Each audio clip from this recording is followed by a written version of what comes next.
Good day. Now we will introduce to you the different kinds of silverware. We will start from forks. So we have here the dinner fork. The fork times essential to the formal dinner used for most of the meals, entree or roast. Next is we have pastry fork. 6 inches, 3-pronged with sharp edge used for pastries and cold meat. Next is we have carving fork used for large roasts, ham steaks, fowl, and other meats. Next we have here the large serving fork used for serving meat, fowl or dish like pancit and other oriental noodles. Next is fish fork, used when a fish course is served. It is typically smaller than the meat fork, and it is paired with a knife to assist the eater in manipulating the fish on the plate. Next is we have snail fork, 5 inches, 2-pronged fork used to draw out nails from shells. Lastly is we have the oyster fork, 6 inches, 3-pronged used for picking oysters from shell.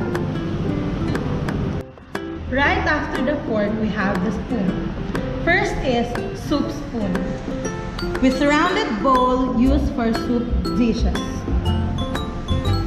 Next is we have the dinner spoon, mostly same size or height of that of a dinner fork and may be used together with it. Next is the teaspoon, used for coffee, tea, and some desserts.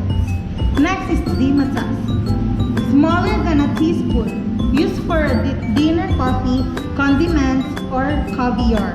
Next is marrow spoon. It's a specially designed spoon which is engineered to help consumers get marrow out of bones. And lastly, we have the parfait spoon, 8 inches, long-handled teaspoon for ice cream and shakes served in tall glasses.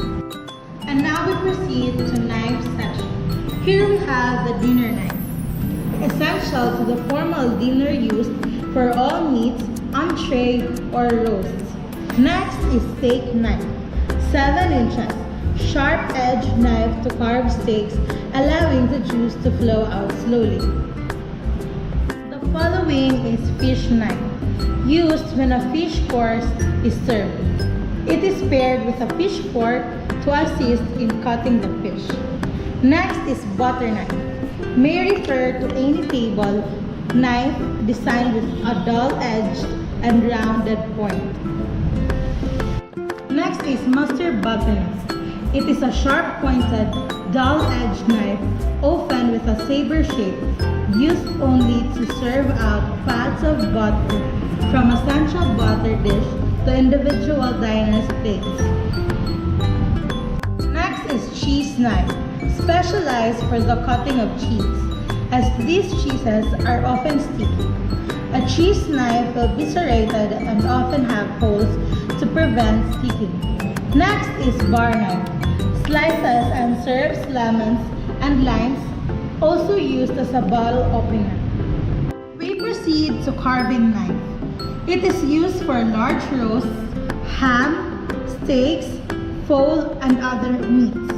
Next is cake knife, used for slicing cake. Lastly is oyster knife. It can do the task of splitting a rock, first and then proceeding to properly process the most tender of meats hidden within.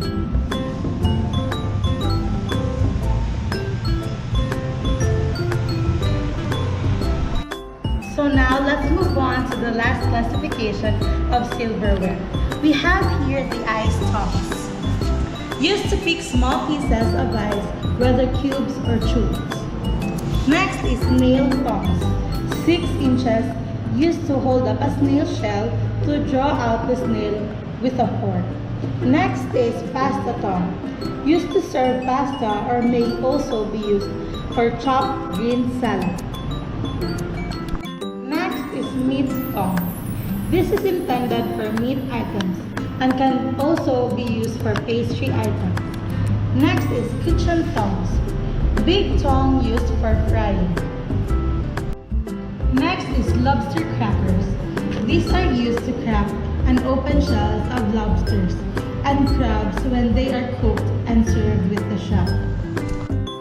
Next is we have gravy ladle, used for sauces, gravy, and dressings. Next is soup ladle, used to serve soup. Here we have is the ice bucket, used as a container for ice being served at the table.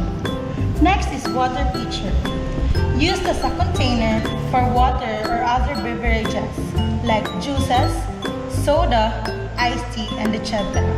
And lastly, we have the food cover, used for covering food especially during room service. So that is all the classifications of silverware.